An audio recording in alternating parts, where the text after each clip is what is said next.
في 3 حاجات ما تقدرش تعمل سكسيشن بلان من غيرها. سكسيشن بلان هي دكه الاحتياطي بتاعت الشركه، هي مكان انت حاطط فيه ليدرز كتير، كانك كده عندك مخزن من البضاعه. لو انت بتقدم سيرفيس يبقى عندك ليدرز تانية كتير موجودين شغالين في الشركه بيعرفوا يعملوا كذا دور، فبالتالي لو في ليدر غاب بسهوله الشغل ما يوقعش وفي ليدر تاني يقوم بالشغل مكانه.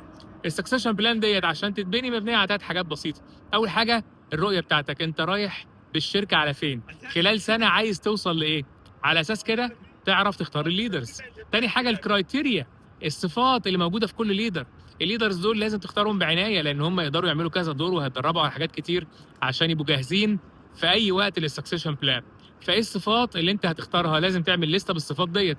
وتالت نقطه الفاليوز بتاعت الشركه والفاليوز بتاعت الفريق، وازاي تتاكد ان الناس دي عندها نفس القيم. فاول ما تحتاج تعمل سكسيشن بلان تلاقي عندك ناس جاهزه وما يحصلش عندك اي دروب في الشركه.